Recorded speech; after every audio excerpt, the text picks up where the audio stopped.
Hello guys! Hello Virgo! Welcome dito sa aking channel, Kapalaran 888 Virgo. Alamin natin kung ano yung messages, vibration, gabay, energy para sa lahat ng Virgo. Ito ay general reading. Ito ay para sa supermoon, full moon reading para sa lahat ng Virgo. Muse, wisdom. Okay. So, nakikita natin dito na merong mga Virgo na marami kayong blessings, marami kayong biyaya na natatanggap or pwedeng incoming pa, more blessings to come, okay? So, posible ngayon, financially, emotionally, you are blessed, super blessed ka. Yun yung dala ng full moon, super blessed. Dito, it's a reminder lang ng moose na to, na spiritual animal moose na kailangan mong mag-celebrate ng iyong success. But be careful kasi may mga nagiging successful na tao na nagiging mayabang din. So, dito sinasabi na kailangan mong mag-celebrate but make sure, stay humble, keep your feet grounded on the earth. So, parang ganon. So, wag nating masyadong ilagay sa ating utak yung success natin. Dito sinasabi na kailangan nating maging humble, makinig tayo sa kung ano yung sinasabi ng mga elders mo or parang, but ang nakikita natin, yung mga Virgo naman, hindi naman sila yung klaseng ng tao na mayabang kasi tahimik lang sila and humble naman sila. So, nakikita ko share dito, if ever lang may mga iba na Virgo na marami kayong success na tinatamasa sa ngayon, kailangan mong maging humble, kailangan mong mag-celebrate but be careful na hindi yun umabot sa utak natin. Okay? Bless your heart. So, sinasabi sir dito na if ever may mga emotional problems ka, heart problems, kailangan mong mag-reach out sa usaping emotional and financial, spiritual support para sa healing. So, yun, may mga reconciliation possible. Kung halimbawa, ikaw yung may kasalanan, mamingi ka ng tawad, or kung ikaw yung may parang nagkasala sa'yo, kung may hihingi ng tawad, patawarin mo. Okay? Kasi ganun eh. Ganun lang. And law of karma, kung ano yung binibigay mo, ibabalik sa'yo. So, yung blessings na nangyayari sa'yo sa ngayon, yung blessings na dumarating sa'yo sa ngayon, it's your good karma. Diba? Ginawa mo yung best mo sa past, ngayon yung result niya. Okay.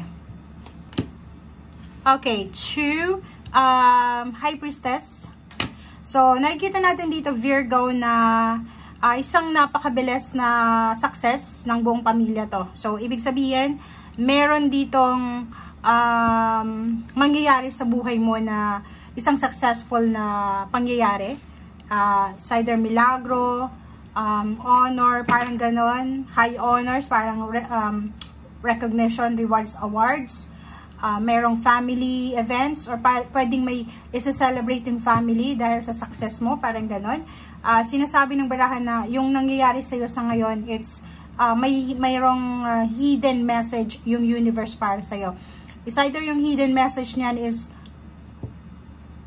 ginawa mo yung best mo or it's your good karma kasi naging mabuti kang tao sa yung past, parang ganon. So, yun ang nakikita natin dito.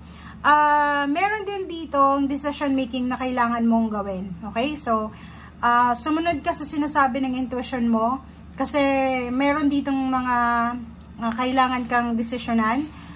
Be careful kasi itong decision making na to is either relationship siya or money. Pero nakikita ko sir dito, posibleng sa relationship medyo magiging heartbroken ka kasi may mga expectation ka sa relationship mo na pwedeng hindi mo masyadong ini-expect.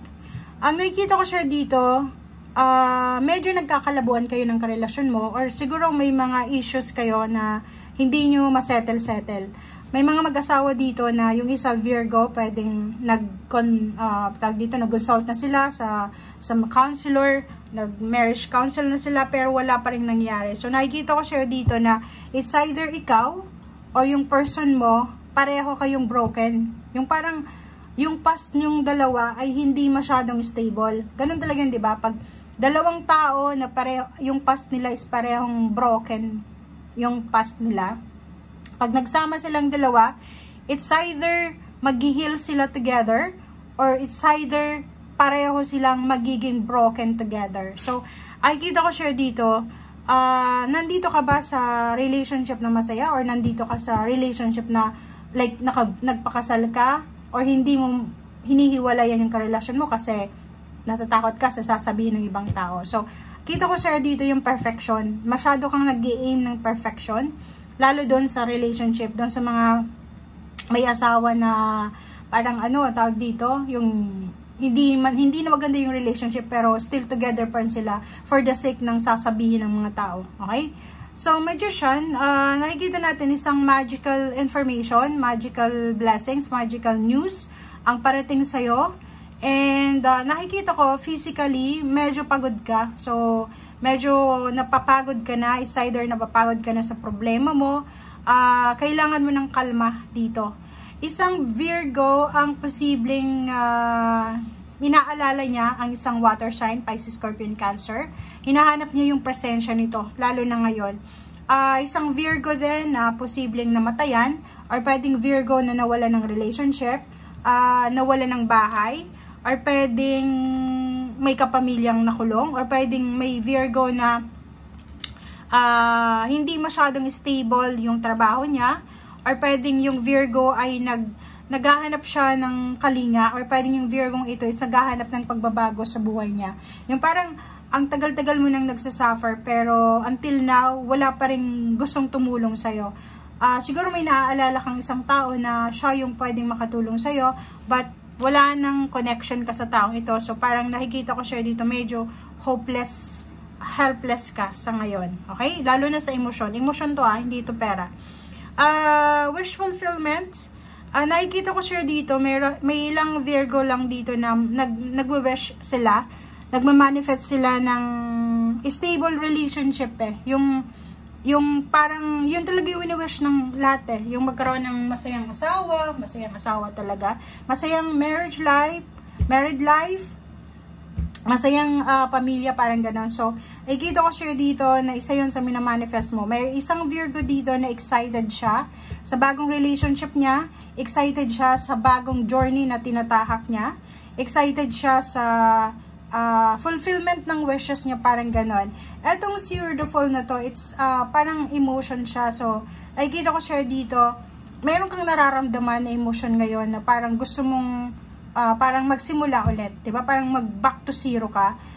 Excited ka doon kasi may pumipigil sa iyo, okay? Meron din sa usaping trabaho, may siguro nalugi, na bankrupt, nawala ng trabaho, negosyo or ganito ganyan. And nakikita ko yung excitement sa mata mo Sobra kang excited, sobra kang motivated sa kung ano man to na blessings na gusto mong pasukin or gusto mong simulan. Okay? Thank you guys. Bye!